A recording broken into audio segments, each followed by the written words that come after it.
بابا کے دل کے ٹکڑے تو نے گنے 72 بابا کے دل کے ٹکڑے تو نے گنے 72 ٹکڑے 1000 ہوں گے قاسم تیرے بدن کے جنازے پر تیروں کی ہوئی بارش اب تیرے جنازے پر تیروں کی ہوئی بارش گھر سے نکلا روکو نہ آج مجھ کو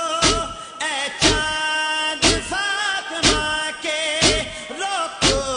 نہ آج مجھ کو اے چاند فاطمہ کے دم گھٹ رہا ہے اب تو جی السلام علیکم، welcome back to our new vlog. دیکھتی آنکھوں، سنتے کانوں اور دھڑکتے دلوں کو علی بابا انسٹیٹیوٹ 1 کی طرف سے خوش آمدید۔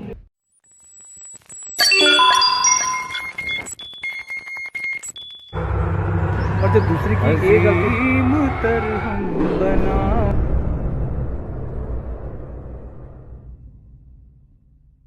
جی تو ناظرین، جیسا کہ آپ کو پتا کہ میں ہر ویلوگ جو ہے وہ کوئی نہ کوئی موضوع لے کے آتا ہوں، تو آج کا میرا جو ویلوگ ہے وہ ویلوگ ہے جناب امام حسن علیہ السلام کی جو شہادت کا دن ہے اس کے متعلق ہے۔ میں نے آج کے دن میں آپ کو کچھ تعارف بھی کروانا ہے امام حسن کا، امام حسن کی زندگی کے کچھ احوال بھی بتانا ہے۔ اس کے علاوہ میں نے اس ویلوگ میں ہدیہ عقیدت بھی پیش کرنا ہے، اور میں نے ان رسوں کا آپ سے ذکر بھی کرنا ہے اور ان رسوں کو آپ کو دکھانا بھی ہے جو خاص طور پہ لاہور میں مسجد دروازہ میں لوگ اپنی عقیدت کا اظہار کرتے ہیں۔ میں نے وہ بھی انشاءاللہ آپ کو منظر دکھانے ہیں، انشاءاللہ آپ کو اچھے لگیں گے، تو دیکھتے ہیں آگے کیا آپ کو وہ بھی میں ویلوگ میں آپ کو میں دکھاؤں گا، تو انشاءاللہ آپ اس سے مستفید بھی ہوں گے اور آپ زیارت بھی کر سکیں گے۔ یقیناً وہ جو تابوت امام حسن ہے وہ منظر اس قدر عجیب سا ہوتا ہے کہ بندہ اس کو اپنے الفاظ میں نہیں بیان کر سکتا، اور بس یہ کہ الفاظ بھی ساتھ دے رہے ہوتے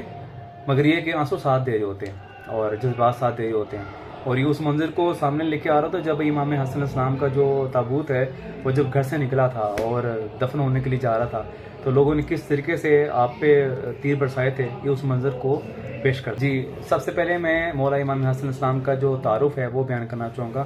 امام کا جو نام ہے وہ ہے امام حسن علیہ السلام، اور آپ کا جو لقب ہے اس کا نام ہے مجتبیٰ۔ آپ کے والد گرامی کا نام ہے جناب امیر المومنین علی بن ابی طالب علیہ السلام۔ آپ کی والدہ ہیں جناب سیدہ فاطمہ الزہرا السلام علیہا۔ آپ 15 رمضان کو مدینہ منورہ میں پیدا ہوئے، اور آپ کی جو شہادت ہے وہ 28 صفر کو 48 سال کی عمر میں آپ کو زہر دیا گیا اور آپ اس دنیا فانی سے رخصت ہوئے۔ جناب امام علی علیہ السلام کی شہادت کے بعد جو امامت کا منصب ہے وہ امام حسن مجتبیٰ علیہ السلام کے سر مبارک پہ آیا۔ امامت کا منصب کا ملنا تھا کہ تاریخ بتاتی ہے کہ مسلمانوں میں عجیب سی افراتفری کی صورتحال پیدا ہو چکی ہوئی تھی، صورتحال ساری جنگ کی طرف جا رہی تھی، مگر امام جو تھے وہ قتل ہوئے لوگوں کا سامنا نہیں کرنا چاہ رہے تھے۔ آپ پسند نہیں کر رہے تھے کہ بہت سے لوگ جو بے گناہ قتل ہو جائیں، آپ چاہ رہے تھے کہ شریعت محمدی کا نفاذ اس طرح نہیں ہو جس طرح آپ پہلے ہی بتاتے چلے آئے تھے، جس طریقے سے آپ کے نانا نے شریعت محمدی کو بتایا تھا اس طرح ہی ہونا چاہیے۔ منصب امامت کے بعد آپ نے دیکھا کہ کثیر تعداد میں لوگ مسلمان تو ہیں، مگر مخلص آپ کے ساتھ کوئی بھی نہیں۔ مخلص ہونے کے لیے آپ کو جنگ سے پیچھے ہٹنا پڑا، آپ چاہ رہے تھے کہ امن برقرار رہے، ایسے میں آپ کے مخالفین نے آپ کو صلح نامہ بھیجا اور اس پہ اسٹمپ بھی لگا کے دی اور کہا کہ اے امام آپ جو بھی اب شرائط لکھنا چاہیں اس پہ لکھ دیں۔ آپ نے موقع کو غنیمت جانتے ہوئے آپ نے اس پہ کچھ شرائط لکھی، اور وہ شرائط کچھ ایسی تھی کہ میں اس کو بھی ڈیٹیل میں نہیں بیان کر سکوں گا، آپ جو ہے گوگل میں چیک کر سکتے ہیں، آپ بڑی ڈیٹیل میں لکھا ہوا ہے۔ وہ بیسک پوائنٹس ہیں کہ جس کی وجہ سے شریعت محمدی تبدیل ہوئی جا رہی تھی، جو امام ہے اس کی بے حرمتی کی جا رہی تھی، اور جو نااہل تھے ان کو اہل کیا جا رہا تھا، جو حلال تھا اس کو حرام کیا جا رہا تھا اور جو حرام تھا اس کو حلال کیا جا رہا تھا. یہ بیسکلی میں نے پوائنٹ آپ کو بتایا, لیکن وہ جو امام نے اس پہ جو تحریر لکھی ہے نا وہ آپ ریٹیل میں جا کے چیک کر سکتے ہیں, میں اس پہ نہیں بتا پاؤں گا, معذرت چاہتا ہوں آپ سے. امام نے وہ تحریر لکھ کر کے بھجوا دی, مگر ہوا یہ کہ وہی جو مخالفین چاہتے تھے انہوں نے موقع جان کے جیسے ہی وہ کچھ عرصہ گزرا انہوں نے آپ کو انہی کے فرد کے تھرو آپ اہل بیت کے پاس جو لوگ وہاں پہ مقیم تھے ان میں سے کسی ایک کو خریدا اور اس کو بذریعہ زہر امام کو پہنچا دیا. اور امام تب روزے میں تھے, امام کو جیسے ہی وہ افطار کرنے کے لیے دودھ دیا گیا تو وہ اس دودھ صرف دودھ نہیں تھا, اس دودھ میں زہر بھی تھی, اور زہر بھی ایسی تھی کہ آپ کے کلیجے کے ٹکڑے آپ کے منہ کے باہر سے نکلنا شروع ہو گئے. آپ نے کہا مجھے تش لا دو. تش جیسے آپ کے پاس آیا تو تش جو تھا وہ آپ کے جگر کے ٹکڑوں سے بھر گیا. آپ نے اس تش کو ایک جگہ چھپا دیا اور بڑی مشکل سے وہ دن گزارے, اور آپ نے وصیت فرمائی. وصیت فرماتے ہیں, کہتے کہ اے امام حسن, اے میرے بھائی, اے میرے بھائی امام حسین علیہ السلام, مجھے نانا کے پاس دفن کرنا. بڑی مشکل سے میں سمیٹ رہا ہوں. جیسے آپ آخری لمحات میں آتے ہیں اور آپ شہید ہو جاتے ہیں, آپ کا جسم مبارک کو غسل دیا جاتا ہے. غسل دینے کے بعد جب آپ کو نانا کے پہلو کی طرف لے کے جا رہے ہوتے ہیں دفن کرنے کے لیے, تو رستے میں کچھ مخالفین ایک بہت بڑا گروہ لے کر کے آتے ہیں اور یہ کہتے ہیں کہ ہم نے امام حسن مصطفیٰ علیہ السلام کو جسم مبارک کو نانا کے پہلو پہ دفن نہیں ہونے دینا. آپ نے وجہ پوچھی تو انہوں نے وجہ بتائی کہ ہم نہیں چاہتے کہ یہ جو تابوت ہے یہ یہاں پہ دفن ہو. جیسے ہی وہ انہوں نے ان کی بات نہیں مانی تو جیسے نانا کی طرف وہ رخصت ہوئے تو لوگوں نے تیر برسانا شروع کر دی, اور تیر ایسے برسائے کہ تابوت امام حسن کو بھی نہیں بخشا. وہ تابوت جو تھا وہ سبز رنگ کا تھا کفن کے ساتھ, اور کفن سرخ میں تبدیل ہو چکا ہوا تھا. تیر بہت سے لگ چکے ہوئے تھے. امام حسن علیہ السلام کا جو تابوت تھا وہ امام حسین علیہ السلام کے کہنے پہ, مولا عباس علیہ السلام کے کہنے پہ واپس لایا گیا گھر پہ. گھر پہ آتے ہیں تو بی بی زینب السلام روتی ہیں, گریہ کرتی ہیں. آپ نے بڑی مشکل سے اپنے بھائی کے جسم سے وہ تیر اتارتے ہیں, اور جناب امام حسن کا جو غسل ہے وہ دوبارہ سے امام حسین علیہ السلام اور مولا عباس علیہ السلام دیتے ہیں, اور آپ کو جسم مبارک ہے وہ جنت البقیع میں دفن کرتے ہیں اپنی اماں کے پاس.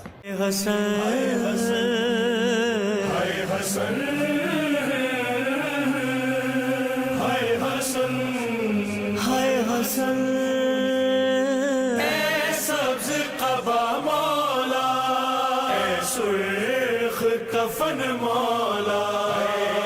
اے سبز قبا مولا,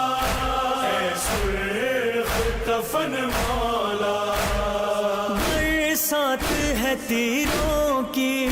کیوں تجھ پہ حسن مولا, اے سبز قبا مولا, اے سرخ کفن مولا.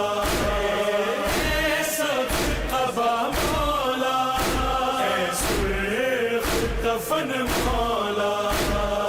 یہ کیسا جنازہ ہے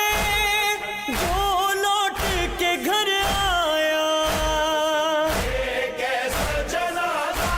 ہے جو لوٹ کے گھر آیا. اس تیری غریبی پہ روتی ہے بہن مولا,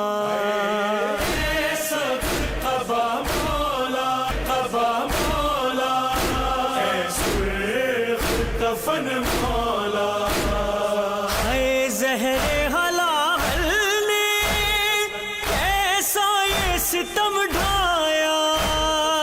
ہے زہر حلال نے کیسا یہ ستم ڈھایا. ٹکڑے ہے جگر تیرا زخمی ہے دہن مولا,